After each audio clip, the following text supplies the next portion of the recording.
بس میری آپ سے یہی گزارش ہے کہ چینل کو سبسکرائب لائک شیئر کریں اور محبوب کی محفل کو محبوب سجاتے ہیں، آتے ہیں وہی جسے سرکار بلاتے ہیں۔ بد نصیب محفل میں نہیں آ سکتا اور خوش نصیب دور نہیں ہو سکتا، تو ہمارا خوش نصیب رتبہ ہے خدا کی قسم غوث پاک کا، ولیوں کے سروں پہ قدم غوث پاک کا، حکم خدا سے کاتب تقدیر کی طرح چلتا ہے قسمتوں پہ قلم غوث پاک کا، چلتا ہے قسمتوں پہ قلم غوث پاک کا۔ یا نبی آپ کا آستانہ تو ہے، ہم غریبوں کا بھی ایک ٹھکانہ تو ہے، کالی کملی سلامت رہے آپ کی، حشر کی دھوپ کا شامیانہ حضرت محترم قابل مبارکباد ہے یہاں کے نوجوان، قابل مبارکباد ہے یہاں کے سنی عوام کہ بہت پہلے سے اور اس کے نام پر جاہلوں کے دل و دماغ میں ایک محفل سجی رہتی ہے، قوالی کرو، عرس ہے تو قوالی کرو، کہیں کہیں خرافات اتنا کہ جینٹس اور لیڈیز قوالی یعنی قبلہ کی قوالی، اس سے بہتر یہ کہ ناچ کی محفل کرو، اللہ کے ولی کے نام پر ایسی محفل ہو، یقینا اس میں لعنت ہوا کرتی ہے، لیکن قابل مبارکباد ہے آپ سب کہ اللہ کے ولی کے نام پر ایسی محفل سجائی ہے جس سے دنیا بھی سنور جائے اور آخرت بھی سنور جائے۔ اصحاب کہف کا کتا جب اللہ کے ولی سے دوستی ہو جائے تو اللہ پاک اب اس کتے کی نجاست کو نہیں دیکھتا، اس کتے کی ناپاکی کو نہیں دیکھتا، دنیا کا کوئی کتا جنت میں نہیں جائے گا لیکن اصحاب کہف کا کتا جنت میں جائے گا۔ وجہ کیا ہے؟ کیونکہ اس کتے نے اللہ کے ولی سے دوستی بنا لی ہے، اس کتے نے اللہ کے ولی سے سچا رشتہ قائم کر لیا ہے، اس کتے نے اللہ کے ولی سے سچی محبت پیدا کر لی ہے۔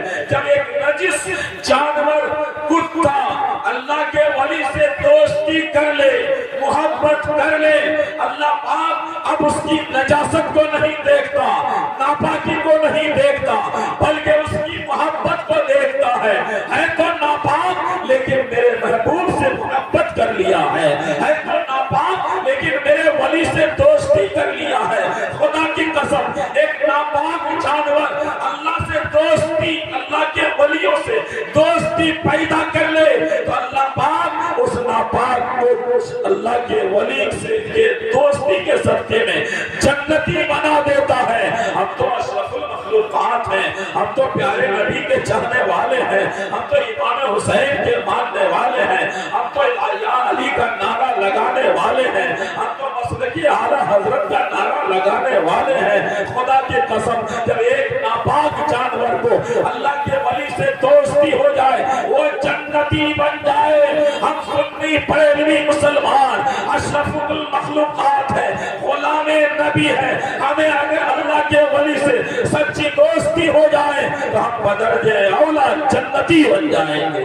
بے شک نعرہ تکبیر، نعرہ رسالت، فیضان اولیاء کانفرنس، علماء اہل سنت، نعرہ تکبیر، نعرہ رسالت۔ بے شک بچہ باپ جائے لوگ ہوتے ہیں کہتے ہیں عرس ہے کیا کرو گے؟ جلسہ کروں گا۔ اگر قوالی کرتے تو 500 روپے دیتا اور اگر مقابلہ والی قوالی کرتے تو 1000 دیتے تھے۔ جلسہ کر رہے ہو لے لو 200 روپے۔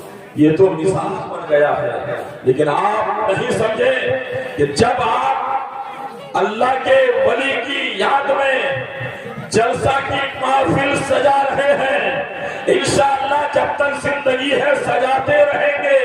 اس محفل میں اگر آپ کی وجہ سے ایک بے نمازی اگر نمازی بن جائے آپ سب کے اعمال میں اس کے نماز کا ثواب عطا کیا جائے گا۔ آپ ذریعہ بن گئے ان بے نمازی کو نمازی بنانے کا، ایک چور کو ولی بنانے کا، ایک گنہگار کو توبہ کرانے کا۔ خدا کی قسم ہو سکتا ہے یہی جلسہ آپ کے لیے نجات کا ذریعہ بن جائے۔ حضرت بابا فرید دل شکر رحمت اللہ تعالیٰ علیہ ڈھونڈتے چلے، کس کی تلاش میں چلے؟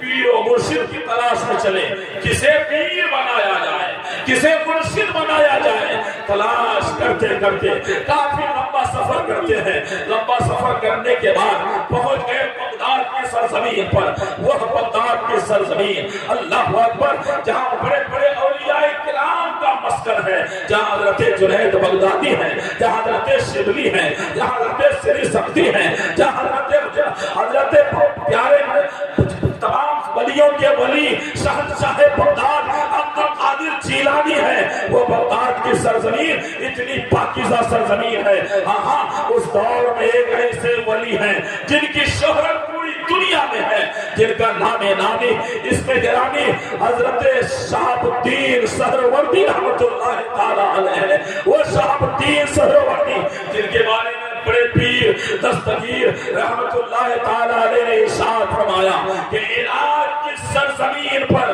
شہاب الدین سہروردی کے بعد کوئی ویسا ولی کے کامل پیدا نہیں ہوگا. اللہ اکبر. وہ شہاب الدین سہروردی کی بارگاہ میں پہنچے اور بابا فرید گنج شکر رحمت اللہ تعالی علیہ. کس کے شہاب الدین سہروردی کی بارگاہ میں پہنچے؟ کون؟ بابا فرید گنج شکر رحمت اللہ تعالی علیہ. بابا فرید گنج شکر جن کے مرید اور خلیفہ ہیں بابا قطب الدین بختیار کاکی رحمت اللہ تعالی علیہ. حضرت قطب الدین بختیار کاکی جن کے مرید اور خلیفہ ہیں حضرت خواجہ ولی نواز رحمت اللہ تعالی علیہ. حضرت بابا فرید گنج شکر مرید ہونے کے لیے پہنچے. شہرت سن کے شہاب الدین سہروردی کی بارگاہ میں جب پہنچے دیکھیں کہ ملنے والوں کی بھیڑ ہے، دور دراز سے لوگ آتے ہیں، مانگ کی مرادیں پا کر جاتے ہیں، خالی جھولی بھر کر جاتے ہیں. اتنے لوگ آ رہے ہیں، لنگر چل رہا ہے، بھوکے آ رہے ہیں، پیاسے آ رہے ہیں، اپنی مرادیں پوری کر کے جاتے ہیں، پیٹ بھر کے جاتے ہیں، پیاس بجا کے جاتے ہیں. حضرت بابا فرید گنج شکر رحمت اللہ تعالی علیہ پہنچے. دسترخوان لگا ہے، مہمان ہیں، مہمان نوازی ہو رہی ہے. اتفاق سے خادمہ آئی ہاتھ دھلانے کے لیے. جب خادمہ آئی ہاتھ دھلانے کے لیے حضرت بابا فرید گنج شکر رحمت اللہ تعالی علیہ ہاتھ دھو رہے ہیں، ہاتھ دھو رہے ہیں. اور دھلانے والی کون ہے؟ خادمہ ہے. جب ہاتھ دھو رہے ہیں ادھر برتن ہاتھ دھوتے دھوتے بھر گیا اور چہرہ ہے اس خادمہ کے چہرے پر. سب کو تعجب ہوا، کسی کو غصہ بھی آیا. دیکھنے میں اتنا اچھا بھولا بھالا ہے، اتنا اچھا لگ رہے ہیں، لیکن اس کی نظر ایک لڑکی کے چہرے پر ہے. پانی کا برتن بھی بھر گیا ہاتھ دھوتے دھوتے، ادھر بھی دھیان نہیں دے کیسا انسان ہے. چنانچہ ایک برتن بھرا، پھر وہ دوسرا برتن لایا گیا، وہ برتن بھی بھر گیا، پھر بھی ہاتھ دھونا چھوڑ نہیں رہے ہیں. اس کے بعد جب فارغ ہو گئے ہاتھ دھو کر، سارے مریدین گھیر لیے اور کہنے لگے فرید تیرا نام تو بہت بلند والا ہے، بتا تیرا نام تو اتنا لاجواب ہے، اے فرید آخر تو یہاں کس لیے آیا ہے؟ کہنے لگے میں مرید ہونے کے لیے آیا ہوں حضرت شہاب الدین سہروردی سے. کہ جب مرید ہونے کے لیے آیا ہے تو مرید کاہے نہیں ہو گیا؟ پھر نگاہ کدھر ہے، نظر کدھر ہے؟ آپ کو پتا نہیں غیر محرم پر نظر ڈالنا حرام ہے، حرام. آپ اس طرح کی نظر کیوں ڈال رہے ہیں؟ تب بابا فرید کرتے ہیں اے سوال کرنے والوں سنو، میں کیوں ہی اے سوال کرنے والوں سنو، میں یوں ہی ہاتھ نہیں دھو رہا تھا. جب میں یہاں آیا اور دیکھا کہ اتنے دن سے یہ خادمہ حضرت کی بارگاہ میں خادمہ کا کام انجام دے رہی ہے، خدمت کا کام انجام دے رہی ہے، غلامی خواجہ میں زندگی گزر رہی ہے. جب میں یہاں آیا اور مہمان نوازی کے لیے بیٹھا تو میں یہ دیکھ رہا ہوں، اس کی پیشانی کو دیکھ رہا ہوں. کیا دیکھ رہا ہوں؟ کہ یہ خادمہ جہنمی ہے. کیا ہے؟ جہنمی ہے. جب میں نے دیکھا کہ یہ جہنمی ہے تو مجھے تعجب ہوا کہ ایسے ولی کی بارگاہ میں اتنے دن سے خدمت کر رہی ہے، خدمت میں لگی ہے، اور یہ جہنم میں جائے۔ ولی کی رسوائی ہے، ولی کی بارگاہ کی بے ادبی ہے، اور ولی کی بارگاہ کی توہین ہے۔ اس لیے میں ہاتھ نہیں دھو رہا تھا، ظاہر میں ہاتھ دھو رہا تھا، حقیقت میں اس کی قسمت دھو رہا تھا۔ جب تک میں ہاتھ دھوتے دھوتے اس کی تقدیر میں یہ جنتی ہے نہ لکھا ملا، اس وقت تک میں ہاتھ دھوتا رہا، اس وقت تک میں ہاتھ دھوتا رہا۔ میں نے ہاتھ دھوتے دھوتے اس لڑکی کی تقدیر کو بدل دیا ہے۔ ہاتھ دھوتے دھوتے اس لڑکی کی تقدیر کو بدل دیا ہے۔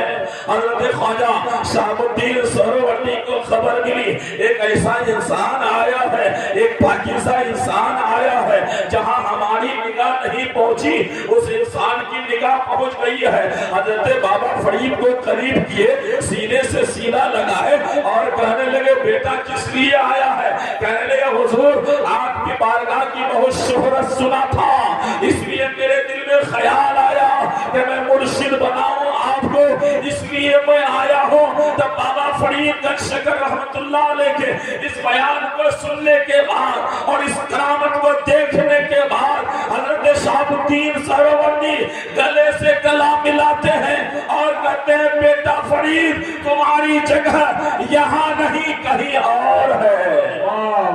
میں تجھے مرید نہیں کر سکتا، تیرا مقام اور تیری بصیرت کی نگاہ، فراست کی نگاہ تو ہم سے بھی بلند و بالا ہے، میں تجھے کیسے مرید کر سکتا؟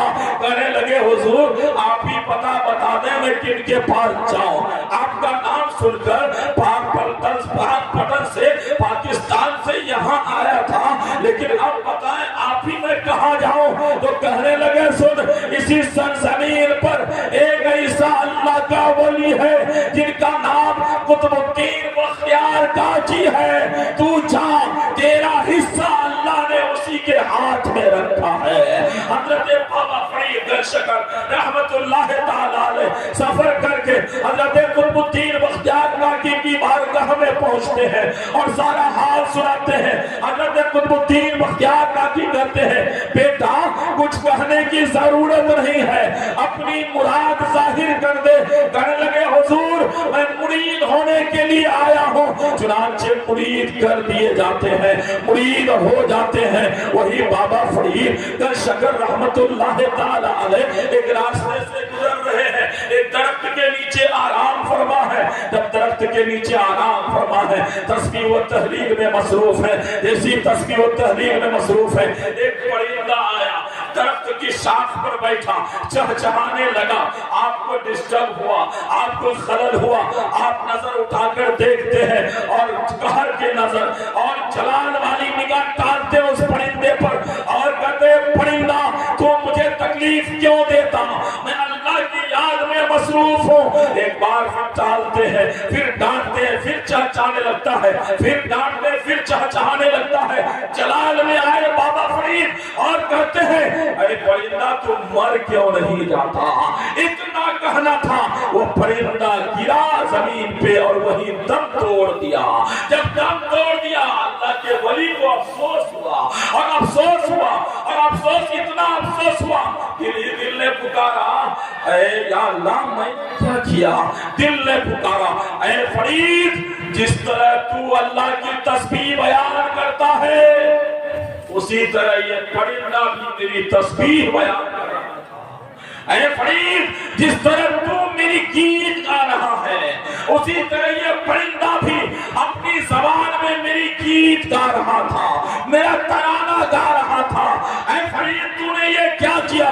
حضرت بابا فرید اٹھے، اپنی تسبیح کے دانے کو اس پرندے پر مارے، گانے لگے اے پرندہ مجھ سے غلطی ہو گئی زندہ ہو جا، اے پرندہ مجھ سے غلطی ہو گئی زندہ ہو جا، یا اللہ اپنی قدرت سے اس پرندے کو زندہ فرما دے۔